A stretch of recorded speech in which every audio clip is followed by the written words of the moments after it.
Well, good afternoon. Happy fall. Happy October. I hope everyone's doing well. And thanks for sharing a little bit of your day today with us to review a little bit more about this PTC Advanced Assembly Extension. My name is Rob Romanowski. I'm the Director of Sales Operations with 3HTI. And today we're going to look at how to simplify and control complex designs.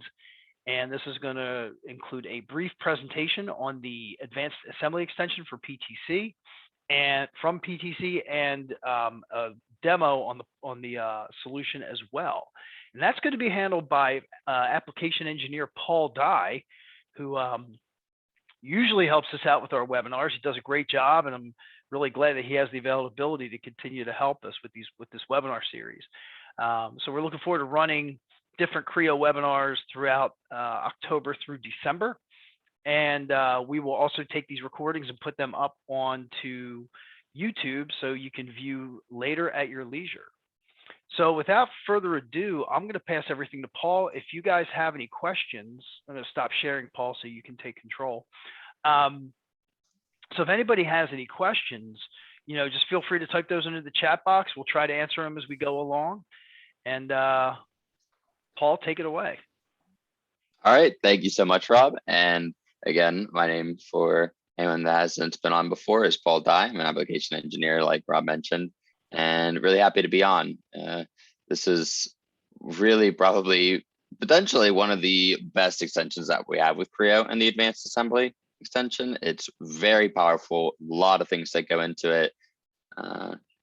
And something that a lot of people and a lot of customers are really getting great use out of. So if this is something that you don't currently work with, definitely something that you're going to want to get more information on. And I'm more than happy to do that. So again, if you have any questions, feel free to drop that in the Q&A. If you have anything after the fact, again, feel free to reach out to Rob or myself. We can definitely get answers for anything, or if you need to get more in-depth discussions or demonstrations into anything in Creo, we're more than happy to do that. But for today, we're going to go ahead and focus in with our Advanced Assembly Extension, or AAX, I might call it throughout this. So just as a brief agenda, first, we're going to take a look at just some of the main challenges that people tend to face when working with larger, more complex assemblies. Then we'll go into how Advanced Assembly Extension, or AAX, can really be a great solution to those problems. We'll go through the capabilities around that, see a demonstration of this so you get to see that workflow within the context of Creo, and then we'll wrap up with a little bit of value that this really gives you. So a lot of times when you're working with larger assemblies, or really just assemblies in general, right, there's going to be probably multiple people or teams working on it, and we need to be able to work together. We need to be able to share information, keep everybody on the same page, and we really need to control that process. You don't have two people working on the same thing or moving in opposite directions. And as you get assemblies that get larger, more complex, you see a lot of those losses in productivity become large and larger as well as those assemblies increase in size. And some teams that you work with may be outside of the company. Things like partners, suppliers, a lot of times they need information. You need to make sure that their information matches up with your information, but you might not want to share all of your intellectual property per se with those outside companies. So you also might need to really secure that, but at the same time, still be able to transfer the information that you need to.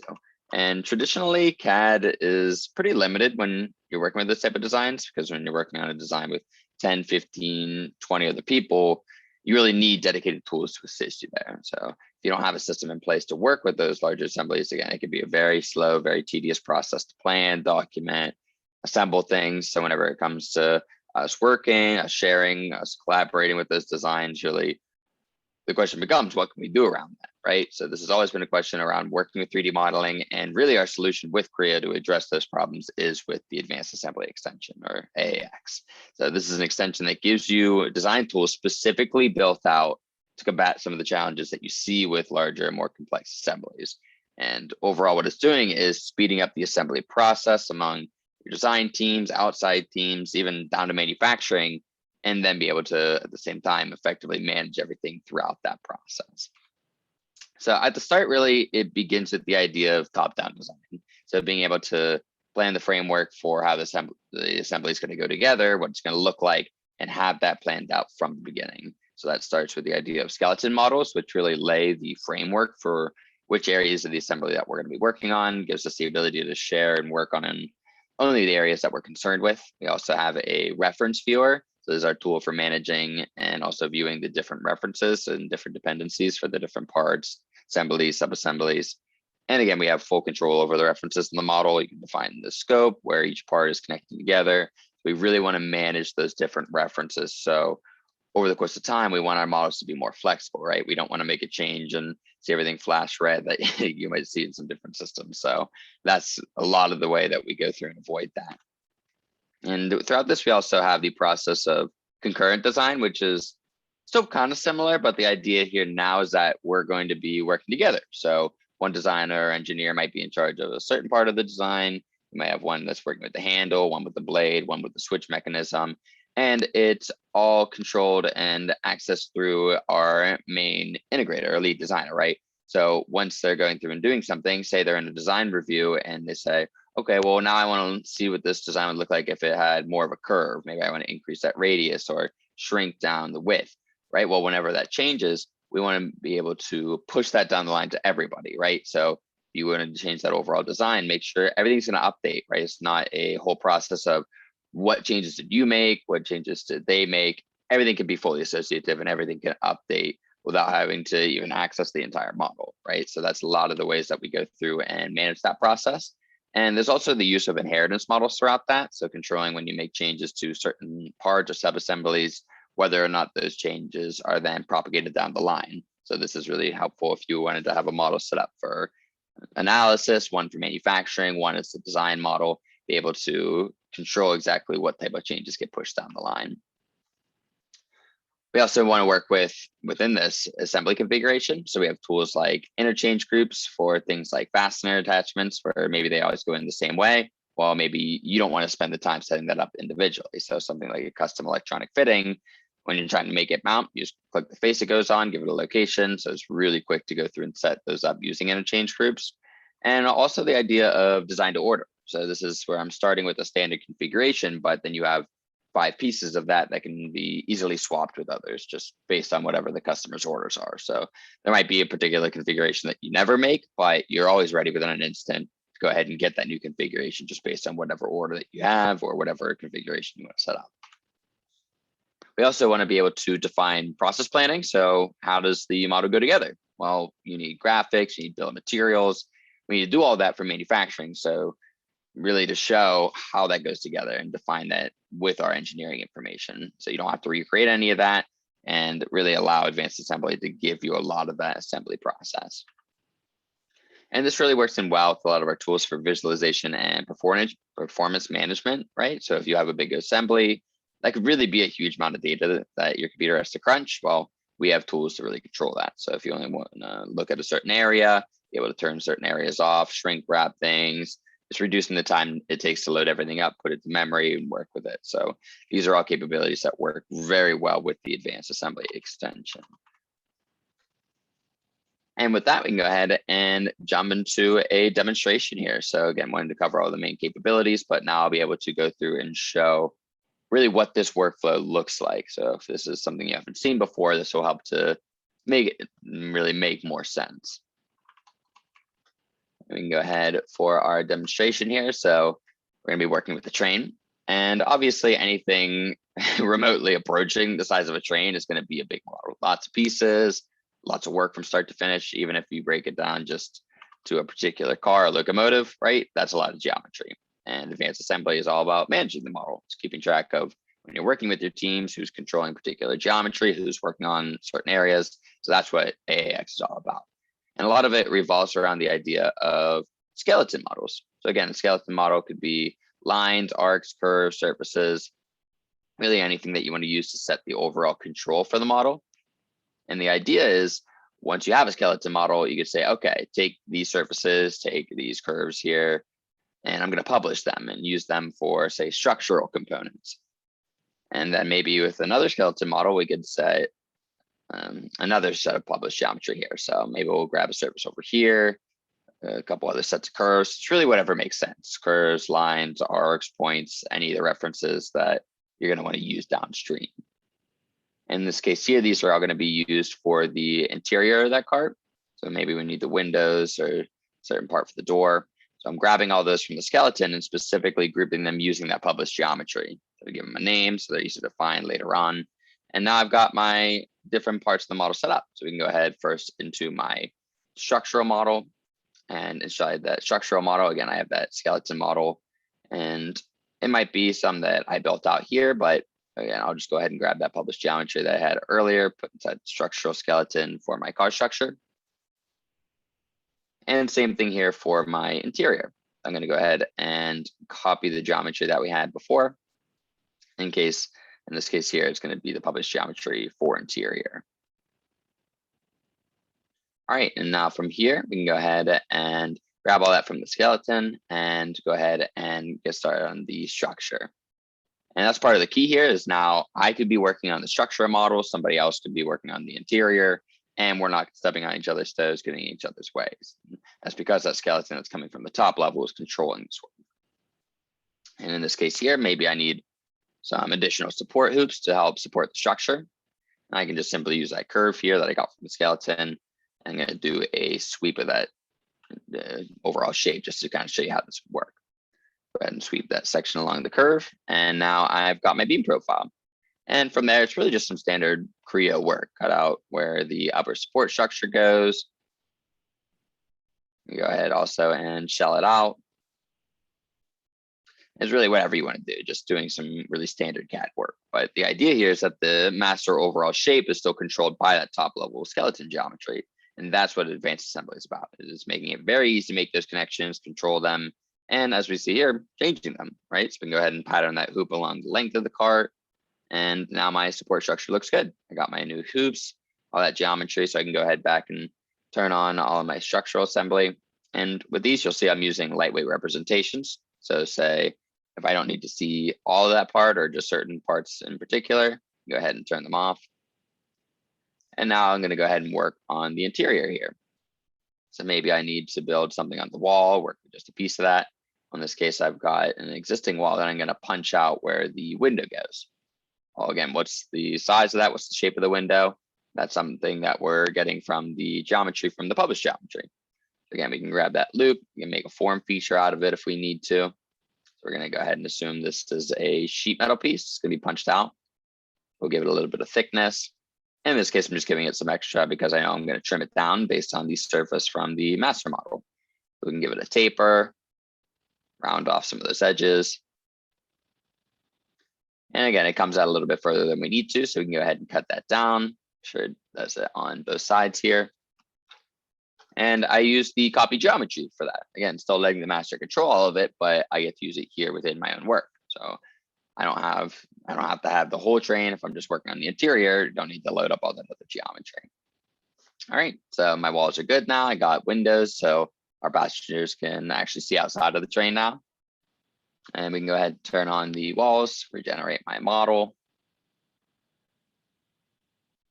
And we're good to go. All right, so interior is looking good. We can go ahead back to our top level here. And if you're working on the top level, maybe you'll set those lower levels to a simpler graphical representation with all of that data being loaded up. And now we can go and work on the doors. And with this, it's the same sort of thing, right? I got my skeleton model inside here of my door assembly.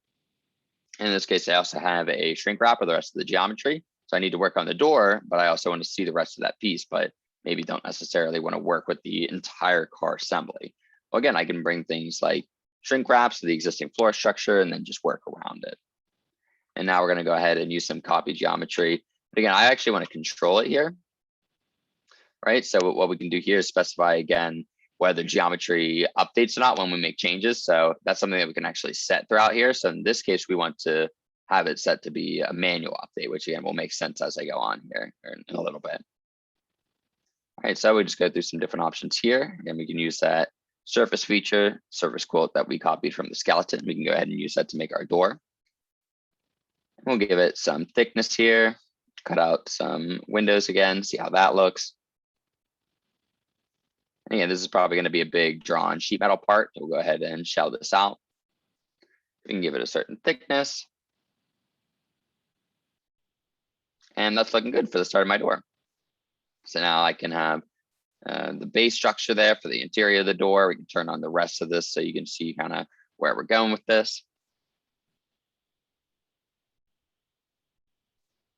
There we go. All right, so that's looking pretty good now. So now I got my door structure, and again, the door was defined using that master skeleton model that's controlling all of this. And turn on our door, set the whole thing to a master representation to see all the geometry if we want to. And this is looking pretty good. So again, that's really what Advanced Assembly Extension is all about. It's allowing me to set these different representations, allows me to copy geometry, be able to set up skeletons to keep control of everything. And that's really what you need to do in order to work with things of this complexity. And now that I've set up my model to be controlled, we can go through and try some things out and change some things. And one of the ways we do that oftentimes is through the use of design exploration. So this is actually an extension that comes out of the box with Creo. It's a very easy to use module that says, I'm going to keep track of what you're doing, and I'm going to create checkpoints and not have to do all these different save files, right? And it's still going to make sure that we're keeping track of all the changes that we're making. So this is what we built everything from. Maybe in this case, we've decided that we need to thin down the bottom of that. That is one of the most underused tools in Creo, the design exploration extension. Absolutely, especially if you're doing any type of iterative work, any type of design changes, this is essential. And you can see here, yeah. It's almost like a cell phone. If you've never used it, you're not missing it. But then once you use it, you'll never realize how you lived without one before.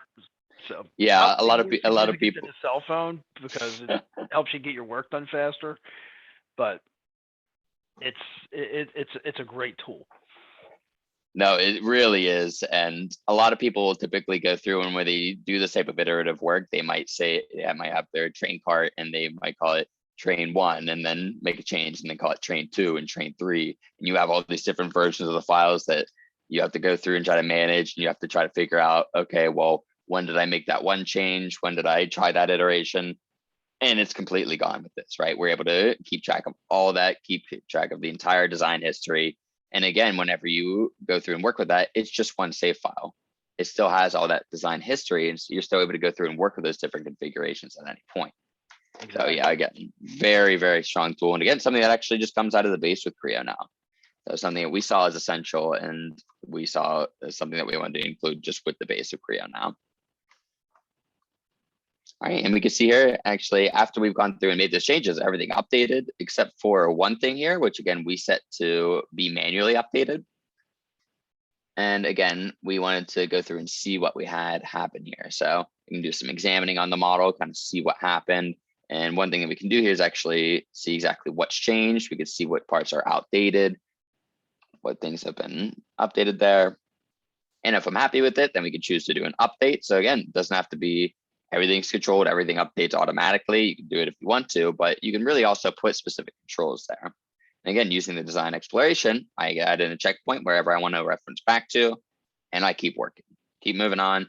And we have that really keeping track of all the changes we're making there.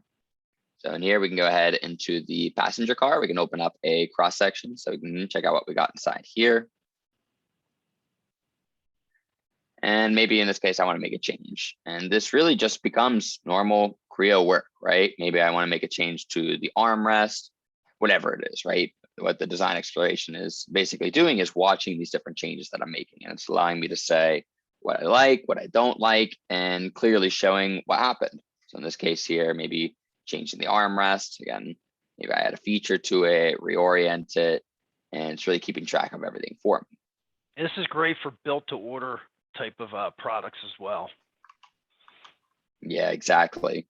Yeah, so you can have all these different iterations that you're able to go through and do. Really great for design reviews if you want to have multiple different versions of a C, different aesthetics set. Again, making sure that you can keep track of all that, have all these different branches out from just that one checkpoint tree.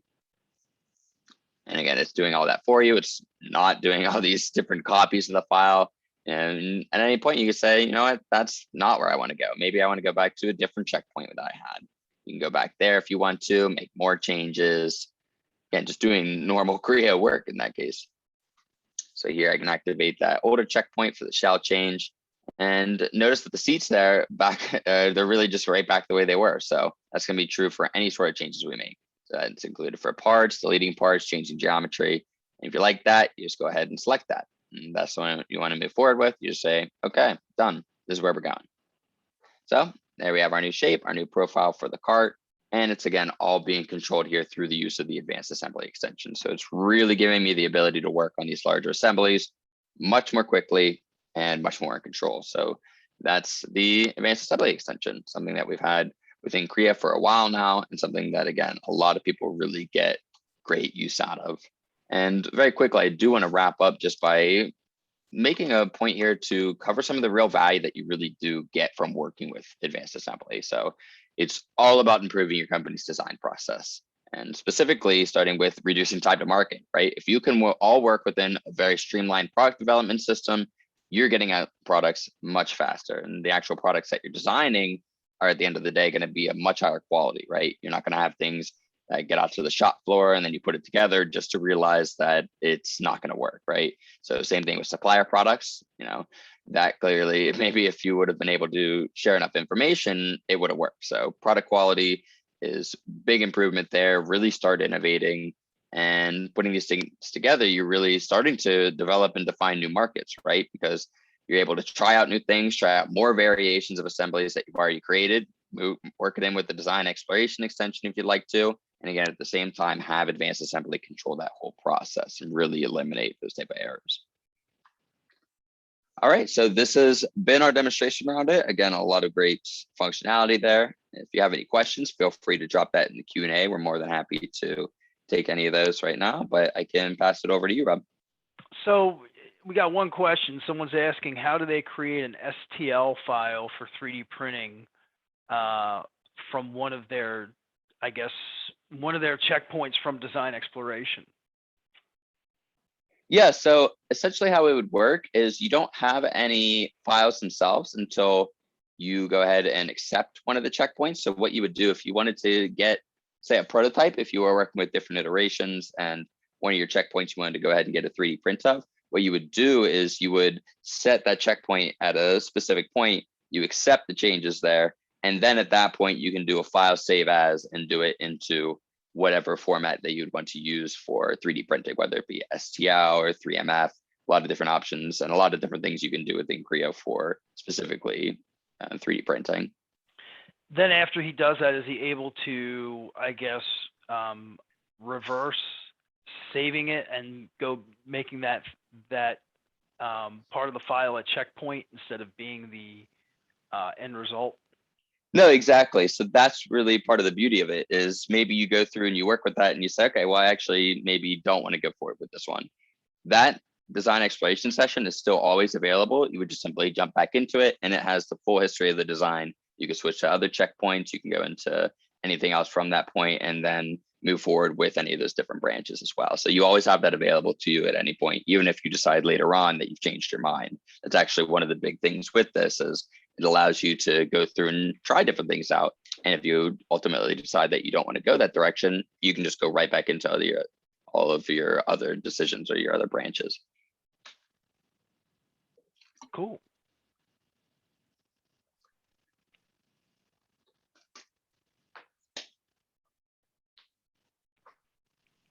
Thanks, Paul. So I'm going to take control as we wrap up here.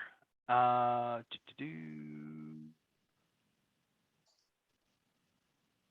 we go.